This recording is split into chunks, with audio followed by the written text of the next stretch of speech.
وإذ قال الله يا عيسى ابن مريم أأنت قلت للناس اتخذوني وأمي إلهين من دون الله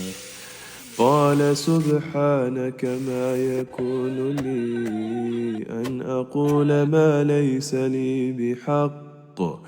إن كنت قلته فقد علمته تعلم ما في نفسي ولا أعلم ما في نفسك إنك أنت علام الغيوب.